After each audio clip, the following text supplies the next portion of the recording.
Welcome back to my YouTube channel DS science classes. So I hope आपने सारे पिछले lectures लगाए हैं। तो हम किस चीज की बात कर रहे थे? हम देख रहे थे इस टॉपिक में ग्लोमेरुलस फिल्ट्रेशन। हमने देखा था जो यूरिन फॉर्मेशन है उसमें टोटल 3 स्टेप्स होती हैं। अगर यूरिन के फॉर्मेशन की बात करें तो पहली स्टेप होती है हमारी glomerulus filtration. Glomerular filtration and second step हमारी होती है ट्यूबुलर रीअब्जॉर्प्शन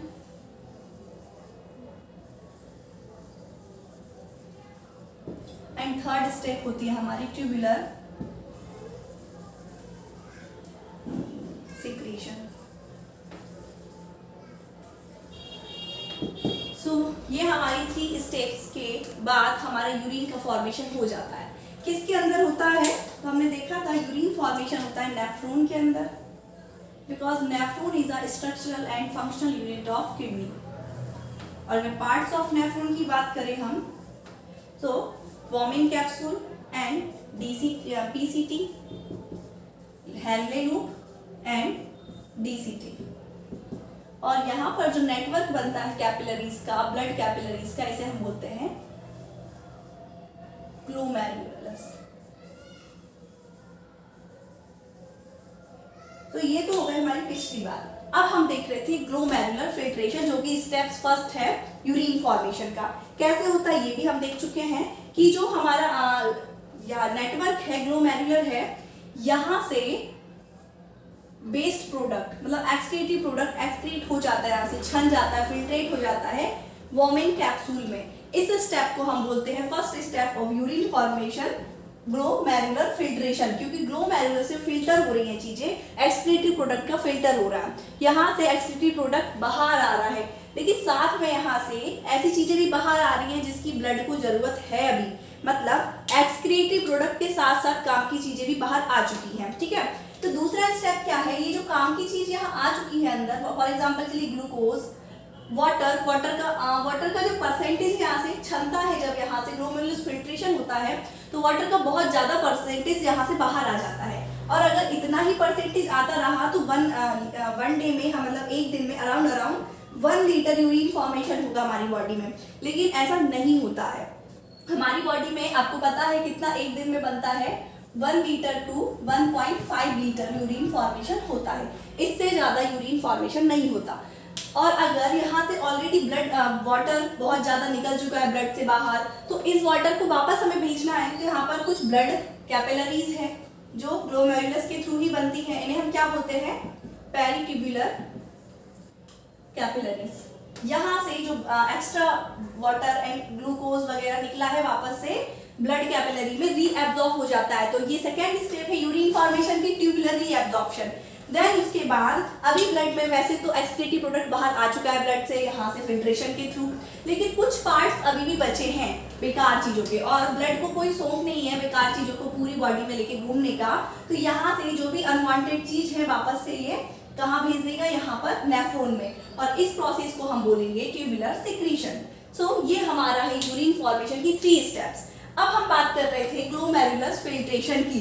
ग्लोमेरुलस फिल्ट्रेशन कैसे होता है? फर्स्ट स्टेप है यूरिन फॉर्मेशन की। तो इसके लिए हमने पिछले लेक्चर में देखा था कि जो ग्लोमेरुलर है उसके अंदर कितनी मेम्ब्रेन होती हैं। तो आज हम देख रहे हैं उसकी मेम्ब्रेन्स।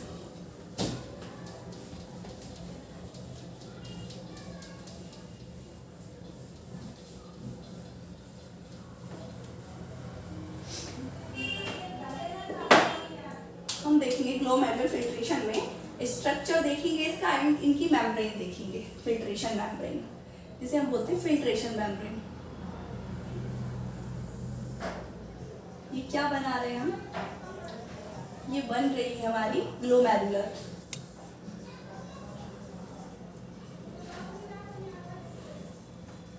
ये एफरेंट आर्टरी एंड ये इफरेंट आर्टरी, क्लियर। और यहाँ से स्टार्टिंग है ग्लोमेरुलर वॉमिंग कैप्सूल, नेफ्रॉन का पार्ट फर्स्ट।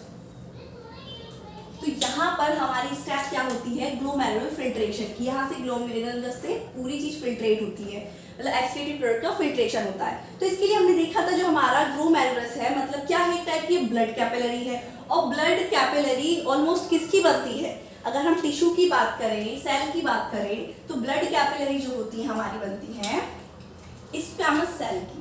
किसकी? स्क्वैमस सेल की। और स्क्वैमस सेल की इस कवरिंग को या लेयर को या मेम्ब्रेन को हम क्या बोलते हैं, एंडोथीलियल। आई होप आपको पता होगा ये। जो सारे लेक्चर्स कंटिन्यू लगा रहे हो, तो ये सारी चीज रिकॉल होनी चाहिए। ओके, तो स्क्वैमस सेल की इस लेयर को हम क्या बोलेंगे, एंडोथीलियल। लेकिन ये जो ग्लोमेरुलस है, इसकी स्क्वैमस थीलियम जो है, एंडोथीलियल, थोड़ा स्पेशल टाइप की। अभी स्पेशल टाइप की क्यों है बात करें, तो यहाँ पर कुछ पोर्स होते हैं, कुछ होल्स होते हैं इन स्क्वैमस एंडोथीलियम में। स्क्वैमस सेल की जो लेयर है, इसमें एंडोथीलियम में कुछ पोर्स होते हैं, और इन पोर्स को हम बोलते हैं फेनेस्ट्रा। फेनेस्ट्रा, इसलिए हम इस लेयर को क्या बोलते हैं, फेनेस्ट्रेटेड एंडोथीलियल। एंडोथीलियल समझ में आया आपको क्या है? एंडोथीलियल हमारी जो ब्लड कैपिलरी है वो स्क्वैमस सेल की बनती है। क्यों बनती है स्क्वैमस सेल की? ताकि इजीली चीजें ट्रांसफर हो सके, इसलिए कैपिलरी से ही ट्रांसफ्यूजन होता है गैसेस का, आयंस का, सारी चीजों का ट्रांसफर कैसे होता है, कैपिलरी से। क्योंकि कैपिलरी जो होती है एंडोथीलियल मतलब स्क्वैमस सेल की बनती है, और जो स्क्वैमस सेल्स की बनी होती है मेम्ब्रेन, उसे हम बोलते हैं एंडोथीलियल। अब क्योंकि ये जो ग्लोमेरुलर है, इसमें स्पेशल टाइप की स्क्वैमस एपिथेलियम स्क्वैमस सेल्स है, मतलब एंडोथीलियल है, जिसमें होल्स है। इन होल्स मतलब पोर्स को हम बोल रहे हैं फेनेस्ट्रा। सो इसके अकॉर्डिंग हम इस मेम्ब्रेन को क्या बोलेंगे, फेनेस्ट्रेटेड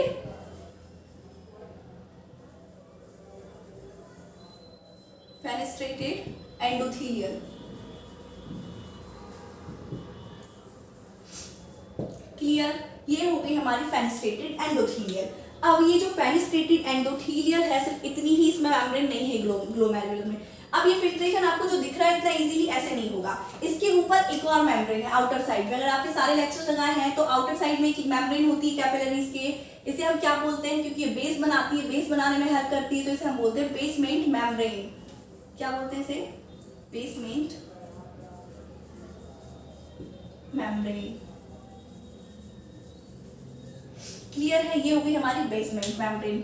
अब बात करें हम किसकी, नेफ्रॉन की। नेफ्रॉन का जो फर्स्ट पार्ट है बर्मन कैप्सूल, इसमें भी हमारी एंडोथीलियल मतलब स्क्वैमस सेल्स प्रेजेंट है। लेकिन जो इसमें स्क्वैमस सेल प्रेजेंट है, क्यों है प्रेजेंट? क्योंकि यहाँ से भी तो ट्रांसफर हो रहा है ना चीजों का, अंदर यहाँ से आ रही है, तो इजीली जहाँ ऐसे कैपिलरी से आ पा रही है, और यहाँ पर भी स्क्वैमस सेल है, इसलिए यहाँ से इजीली अंदर आ पा रही हैं चीजें, एक्सक्रीटरी प्रोडक्ट।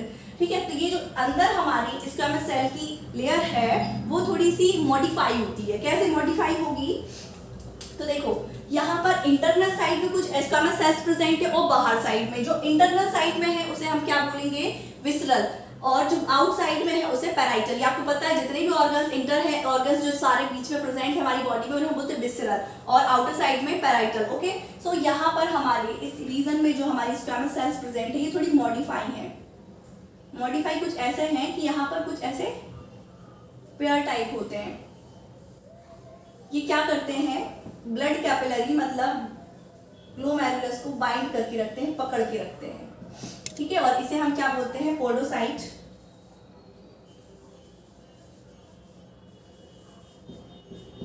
पैडिशन, पोडोसाइट पैडिशन।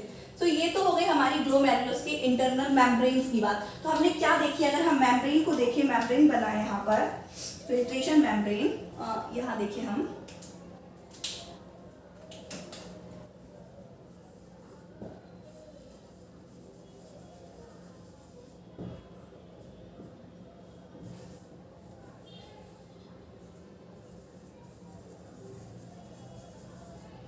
तो यहाँ पर फर्स्ट मेम्ब्रेन हमारी कौन सी दिखी हमें, फर्स्ट मेम्ब्रेन दिखी हमें फेनेस्ट्रेटेड एंडोथीलियल। फेनेस्ट्रेटेड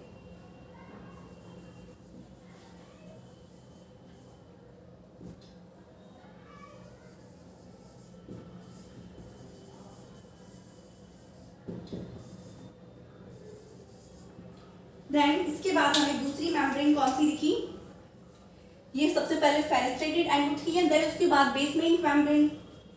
तो दूसरी हो गई हमारी basement membrane. And third and last हमारी कौन सी मेम्ब्रेन दिखी हमें यहाँ पे, पोडोसाइट की। ठीक है, तो ये हो गई हमारी podocyte with slit pairs. Slit pairs मतलब ये कि ये जो हमारी पोडोसाइट हैं ये क्या करते हैं, कैपिलरी को कुछ इस टाइप से बाइंड पकड़ के रखते हैं। ठीक है, सो एक पोडोसाइट अगर ऐसा है तो इसके ऊपर दूसरा पोडोसाइट कैसा होगा, कुछ इस टाइप से। तो ये जो बीच का स्पेस है इसे ही हम बोलते हैं क्या, slit pairs. So podocyte with slit pairs. I hope आपको ये मेम्ब्रेन समझ आई, फिल्ट्रेशन मेम्ब्रेन कौन कौन सी देखी हमने। फेनेस्ट्रेटेड एंडोथेलियम जो सबसे ऊपर जो स्क्वैमस सेल्स की लेयर है, इसमें होल्स हैं, इन होल्स को हम फेनेस्ट्रा बोलते हैं, इसलिए fenestrated endothelium.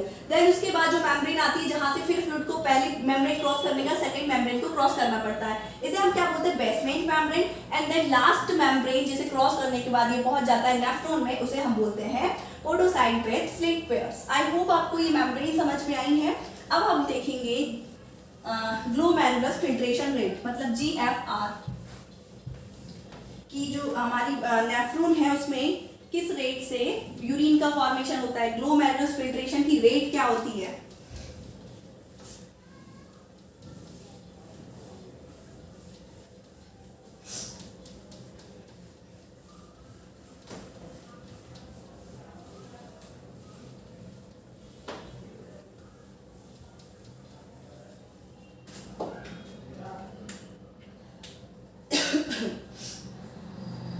GFR, it means glomerular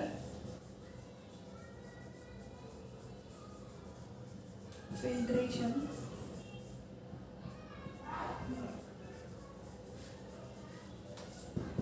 rate।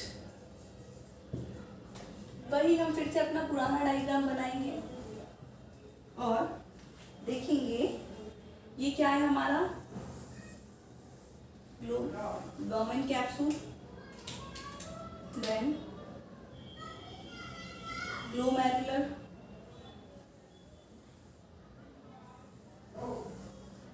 so अगर हमने क्या बात की थी, फर्स्ट स्टेप है हमारी ग्लोमेरुलस फिल्ट्रेशन। तो ग्लोमेरुलस फिल्ट्रेशन में क्या होता है, जो वाटर है, लिक्विड है, एक्सक्रीटिव प्रोडक्ट है, सारी चीज ट्रांसफर होती है इजीली। अगर ये मेम्ब्रेन है तो यहाँ से छन्नी है, जैसे छन्नी से हम वाटर को छानते हैं या किसी भी चीज को हम छानते हैं तो वो कैसे छनती है, उसमें मोटा मोटा चीज ऊपर रह जाती है, देन बची हुई चीज वापस नीचे आ जाती है। तो यही से जो फिल्ट्रेशन होता है इसी प्रकार से सेम इसी बेस पर होता है। सो अगर हम बात करें ग्लोमेरुलस फिल्ट्रेशन रेट की GFR की, सो अराउंड अगर हम 1 मिनट की बात करें पर मिनट, तो पर मिनट में हमारा 125 ml वाटर, कितना 125 ml वाटर फिल्ट्रेट होता है। तो अगर आप सोचे 1 मिनट में 125 ml वाटर तो बहुत कम होगा, लेकिन अगर हम पूरे दिन की बात करें, अराउंड पूरे डे की बात करें, तो वन डे में 1 लीटर में अगर हम देखें तो एक दिन में 1 लीटर वाटर का फिल्ट्रेशन हो जाएगा, मतलब वाटर फिल्ट्रेट हो जाएगा। यहाँ से 1 मिनट में 125 होता है, अगर पूरे दिन को मेजर करें तो हम अराउंड इतना मतलब बनेगा। लेकिन अगर फिल्ट्रेशन की बात करें तो कितना होता है 180 लीटर, लेकिन टोटल ये इतना ही पूरा नहीं बन जाता है यूरिन, यहाँ से कुछ वापस चला जाता है। और अराउंड पूरे दिन की बात करें तो only 1 litre to 1.5 litre urine का फॉर्मेशन होता है। ओके, सो आपको ये समझ में आया, ये है हमारी ग्लोमेरुलर फिल्ट्रेशन रेट। समझ में, अब हम देखेंगे ग्लोमेरुलर फिल्ट्रेशन रेट तो हमें समझ में आया कि एक दिन में अगर बात करें यूरिन फॉर्मेशन की, 1 लीटर बन जाता है, 1.5 लीटर अप्रोक्सीमेट बन जाता है, इतना यूरिन का फॉर्मेशन हो जाता है। लेकिन अगर हम बात करें कि जो फिल्ट्रेशन होता है वो कैसे होता है, किसकी हेल्प से होता है। फिल्ट्रेशन का मतलब आपने क्या समझा, चीजों का ट्रांसफर, मतलब जो वाटर है, एक्सक्रीटिव प्रोडक्ट है, ये सारी चीज एक जगह से दूसरी जगह पर ट्रांसफर हो रही है। और ये क्या है, ब्लड कैपिलरी है। ब्लड कैपिलरी से यहाँ से इजीली चीजें कब ट्रांसफर हो पाएंगी, जब यहाँ से कुछ प्रेशर लगेगा, यहाँ से कुछ प्रेशर लगेगा तब तो यहाँ से चीजें ट्रांसफर हो पाएंगी। तो वो प्रेशर हम पढ़ेंगे, अब अल्ट्रा फिल्ट्रेशन देखेंगे, उस पर हम प्रेशर देखेंगे। ओके, अल्ट्रा फिल्ट्रेशन क्या है, पहले हम इसकी बात करेंगे, फिर प्रेशर आखिर कौन कौन से लगते हैं। वैसे तो ब्लड प्रेशर है जिसके कारण चीजें ट्रांसफर हो रही हैं, लेकिन सिर्फ ब्लड प्रेशर अकेला नहीं है इसमें बहुत सारे ऐसे प्रेशर हैं जो अपोजिट लग रहे हैं, अपोजिट डायरेक्शन में लग रहे हैं। तो वो कौन कौन से प्रेशर हैं आइए हम देखते हैं। पहले हम देखेंगे अल्ट्रा फिल्ट्रेशन। अल्ट्रा फिल्ट्रेशन क्या होती है? अल्ट्रा फिल्ट्रेशन क्या होता है? अंडर मेम्ब्रेन प्रेशर, मतलब ये मेम्ब्रेन है, इसके अंदर से जो प्रेशर लग रहा है। जैसे ब्लड प्रेशर आपको समझ में आया, ब्लड प्रेशर क्या होता है, अगर ये कोई मेम्ब्रेन है, ये अगर कोई मेम्ब्रेन है यहाँ से, तो ये इसकी बॉल्स मतलब जो ब्लड है इसकी बॉल्स पर प्रेशर जनरेट करेगा, इसे हम बोलते हैं ब्लड प्रेशर। सेम यहाँ से एक प्रेशर जनरेट होगा, ठीक है, तो किसकी हेल्प से? मेम्ब्रेन की हेल्प से। और इसी प्रेशर को हम बोलते हैं इसी प्रेशर के कारण जो होता है अल्ट्रा फिल्ट्रेशन होता है, ठीक है। तो अल्ट्रा फिल्ट्रेशन आपको समझ में आया? यहाँ पे देखते हैं हम।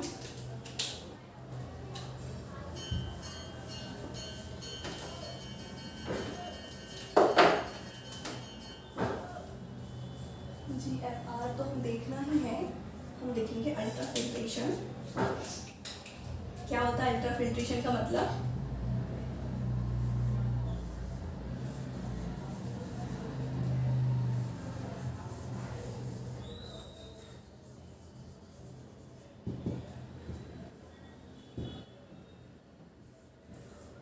अंडर प्रेशर,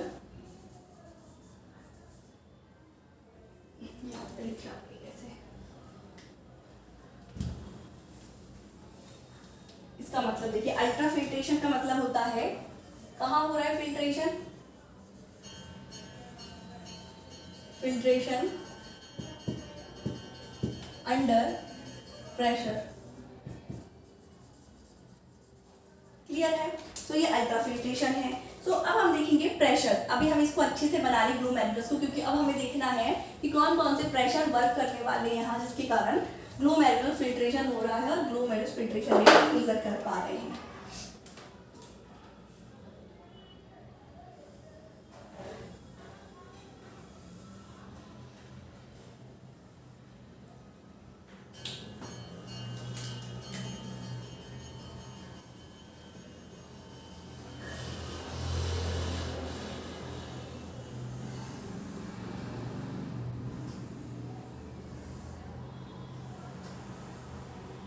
क्लियर है? ये हो गई हमारी एफरेंट आर्टरी, आर्टरियोल्स, तो ये हो गई हमारी इफरेंट आर्टेरियोल्स।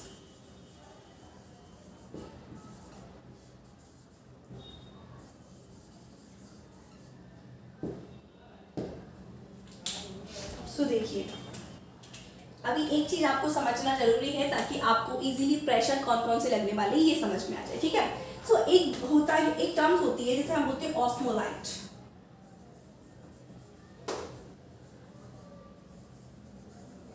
ऑस्मोलाइट्स, अब ऑस्मोलाइट्स का मतलब क्या होता है? तो कुछ ऐसे हमारी बॉडी में ग्लूकोज या प्रोटीन और आयंस ऐसे प्रेजेंट हैं जो लव करते हैं वाटर को, मतलब वाटर की तरफ अट्रैक्ट होते हैं। क्या क्या बोला मैंने? इसका मतलब क्या होता है? ऑस्मोलाइट का मतलब होता है water love them, water love them, मतलब कुछ ऐसे प्रोटीन्स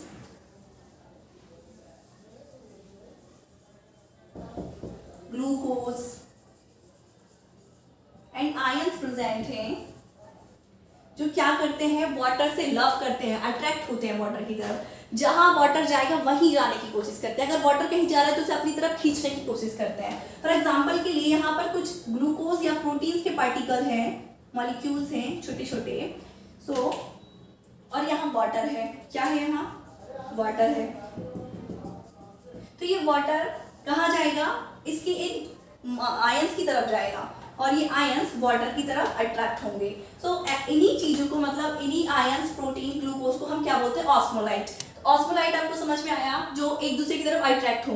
कुछ ऐसे आयंस प्रेजेंट है, प्रोटीन एंड ग्लूकोज है जो क्या करते हैं? वाटर की तरफ अट्रैक्ट होते हैं, वाटर इनकी तरफ अट्रैक्ट होता है। तो इसे हम, ऐसी चीजों को हम बोलते हैं ऑस्मोलाइट, ठीक है। तो अगर आपको ऑस्मोलाइट समझ में आया तो अब हम आपको प्रेशर होते हैं जिसके कारण ग्लोमेरुलस फिल्ट्रेशन पॉसिबल हो पाता है एंड ग्लोमेरुलस फिल्ट्रेशन रेट दिखाई देती है, ये प्रेशर को मेजर करने वाले। अब ये प्रेशर कौन कौन से होते हैं हम ये देखेंगे।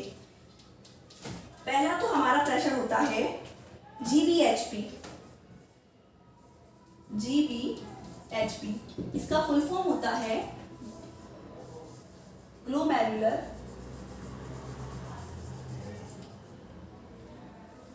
ब्लड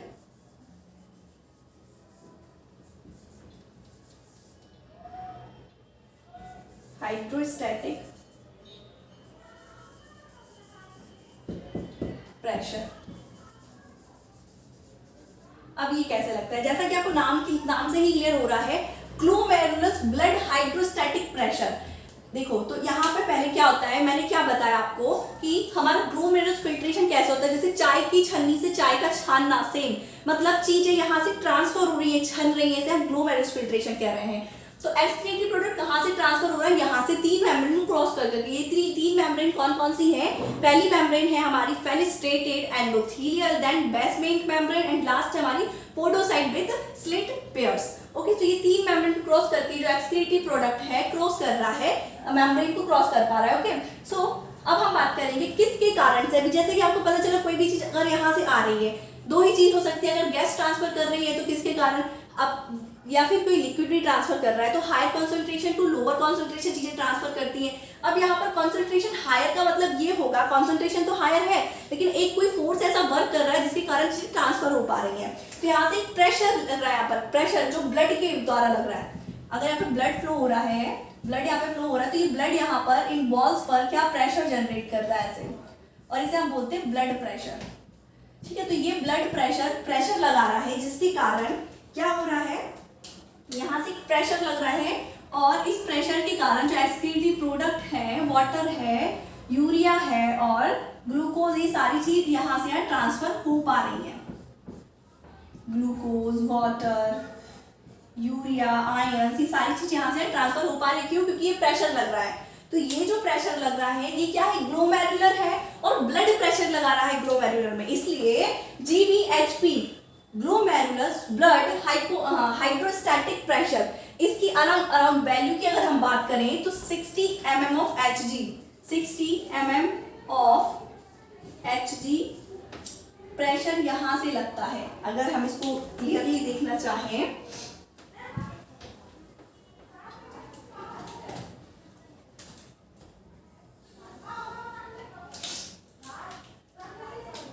तो क्या बात हुई, ब्लड यहां से प्रेशर लगा रहा है तो इस डायरेक्शन में एक प्रेशर जनरेट हो रहा है। इस प्रेशर को हम क्या बोल रहे हैं, ब्लू कलर से बनाया तो आपको इजीली समझ में आएगा। सो इस डायरेक्शन में एक प्रेशर जनरेट हो रहा है जो ब्लड के थ्रू ग्लोमेरुलस से लग रहा है। तो इस प्रेशर को हम क्या बोल रहे हैं,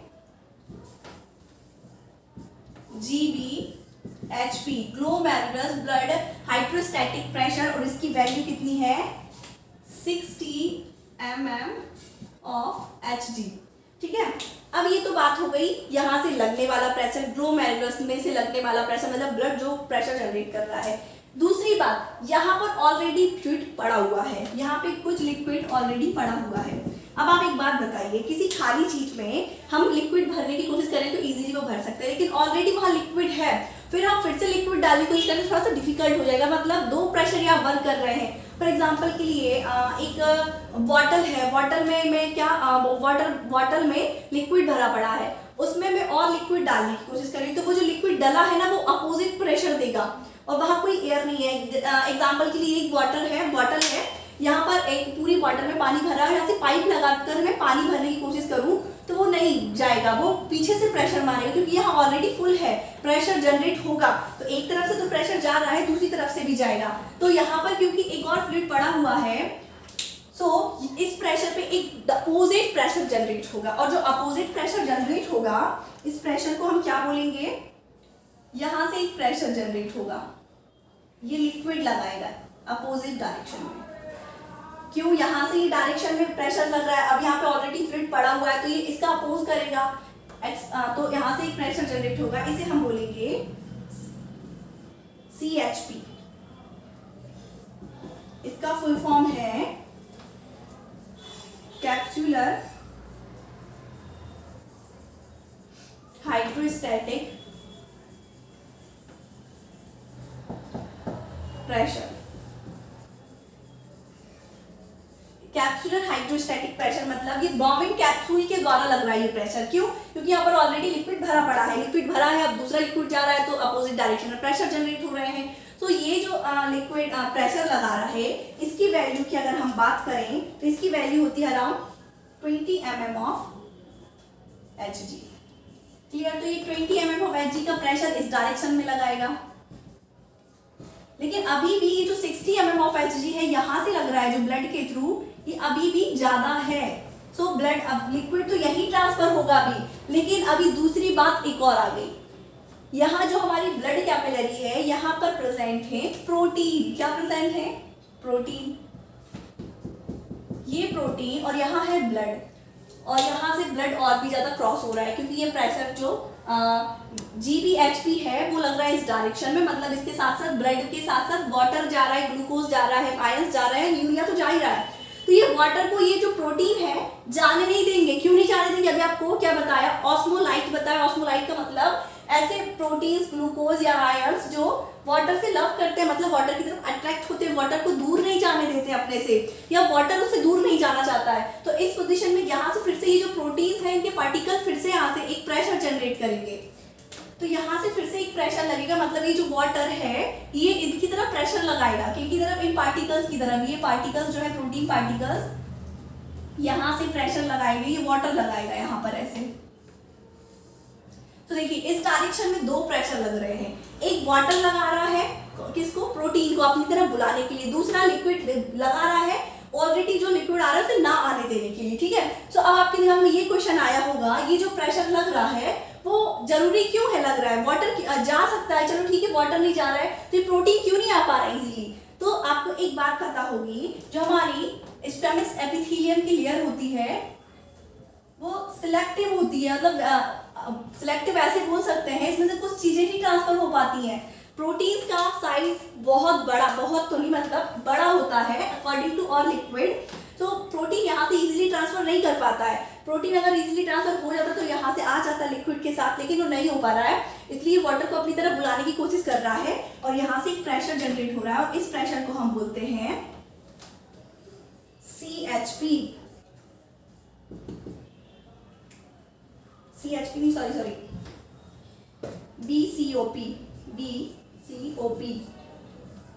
BCOP मतलब blood colloidal osmotic pressure. Blood colloidal osmotic pressure, osmolytic pressure. और ये कितना होता है? ये होता है हमारा 30 mm ऑफ Hg। सो एक और प्रेशर लग रहा है यहाँ से 30 mm ऑफ Hg का। सो अगर अब हम बात करें, ये हमारे हुए प्रेशर, कौन कौन से प्रेशर लग रहे हैं? एक तो हमारा लग रहा है GBHP, glomerulus blood hydrostatic pressure, ये लग रहा है 60 mm ऑफ Hg का, यहाँ से यहाँ पर लिक्विड को पास आउट करने के लिए, क्योंकि ऑलरेडी यहाँ पर लिक्विड भरा है तो इसके अपोजिट डायरेक्शन में एक और प्रेशर जनरेट कर रहा है। इस प्रेशर को हम CHP मतलब कैप्सुलर हाइड्रोस्टैटिक प्रेशर। कैप्सुलर क्योंकि कैप्सूल के थ्रू लग रहा है हाइड्रोस्टैटिक प्रेशर। सो इसकी वैल्यू की बात करें तो 20 mm ऑफ Hg का है, ठीक है, लेकिन अभी भी 60 mm ऑफ Hg ज्यादा है इससे, ठीक है। तो यहाँ पर से लिक्विड ऑलरेडी ट्रांसफर होगा, लेकिन अभी एक और प्रेशर है जो लग रहा है जिसे हम बोल रहे हैं BCOP, blood colloidal osmolyte pressure, जो ब्लड वाटर एंड प्रोटीन्स के बीच में लग रहा है, ऑस्मोलाइटिक प्रेशर, वो होता है 30 mm ऑफ Hg का। अगर अब हम बात करें नेट प्रेशर की, सो नेट प्रेशर कितना होगा? सबसे ज्यादा इस डायरेक्शन में लग रहा है 60 mm ऑफ Hg का, माइनस कर देंगे हम इस डायरेक्शन में लगने वाले प्रेशर को, मतलब 30 mm of Hg and minus 20 mm of Hg। सो अभी भी अगर नेट प्रेशर की बात करें तो 10 mm ऑफ Hg प्रेशर लग रहा है। ओके, सो आई होप आपको प्रेशर समझ में आ गया, आज का लेक्चर समझ में आया है। So thank you so much watching my video, और इसी प्रकार हमारे साथ बने रहिए। Thank you.